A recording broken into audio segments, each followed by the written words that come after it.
ይቺን ቃይዳ እንዳትረሱ እሺ።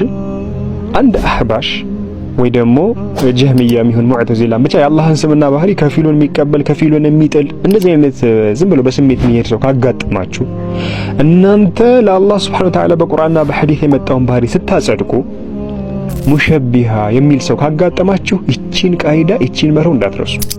አሰላሙ አለይኩም። እንግዲህ እንደምታውቁት እኛ አህለ ሱነቲ ወል ጀማዓ አላህ ለራሱ ያጸደቀውን በቁርአን ነብዩ ሰለላሁ ዐለይሂ ወሰለም ለአላህ ያጸደቁትን ሲፋ ባህሪ ስናጸድቅ አንዳንድ ሰዎች ይመጡና እናንተ ሙሸቢሃ ይላሉ። ልክ አንድ ሰው አላህን ከፍጡር ታመሳስላላችሁ ብሎ ሙሸቢሃ ሲልህ ወይ ደግሞ ሲልሽ ይሄንን መርሆ ቃይዳ እንዳትረሱ። ምንድነው? አልዚሙ ኢልዛም አድርገው አንተ ደግሞ በምን ቢማ ይثبቱ ሰውየው ራሱ ይሄ አህባሽ በሚያጸድቀው ነገር አንተ ኢልዛም አድርገው ያዘው እሰረው። ምን ማለት ነው?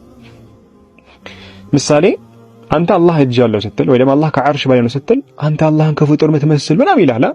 ጠይቀው ራሱ በሚያጸድቀው ምን አላህ ዓሊም ነው ብለህ ታምናለህ ወይ በለው። አዎ አላህ ዓሊም ነው ካለ ኢዘን አንተስ ዒልም የለህም ወይ ደግሞ መሸይኾችህ ዒልም የላቸው በለው። አይ ምን ያደርጋል? ያኔ ዝም ይላል፣ እጅ ይሰጣል፣ ይገባዋል መልሱ። አይ የአላህ ዒልምና የፍጡር ዒልም እንዴት አንተ ታደርጋለህ ይልሃል አይደለ?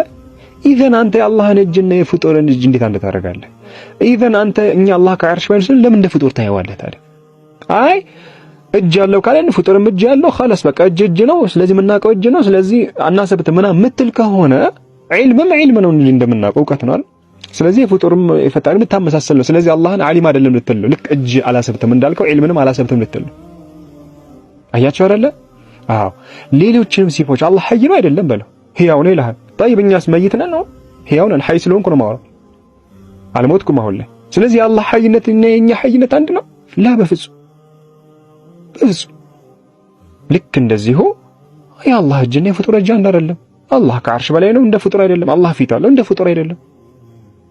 የትኛውም አህባሽ ወይ ደግሞ ጀህሚያም ይሁን ሙዕተዚላም ሺዓም ይሁን የአላህን ስምና ባህሪ ላይ ሊያሾፍ ቢፈልግ ወይ ደግሞ የአላህን ስምና ባህሪ እናንተ ስታጸድቁ በቁርአንና በሐዲስ የመጣውን እሱ ሊያሾፍና ሊያላግጥ ከፈለገ ወይ ደግሞ አንተን ሙሸቢሃ ሊልህ ከፈለገ እሱ ራሱ በሚያጸድቀው ሲፋ ናበት መስማት ማየት።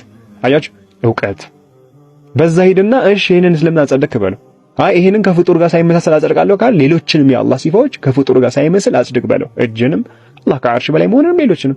አይ ካለስ ተሽቢህ ይሆንብኛል ካለስ ይሄን ሁሉ መተው ነው በቃ። እንደዛ ከሆነ ዓሊምነቱንም አለማጽደቅ ነው፣ ሐይነቱንም አለማጽደቅ ነው፣ መስማት ማየቱንም አለማጽደቅ ነው። خلاص ለምን እንዳይመሳሰልብህ በለው።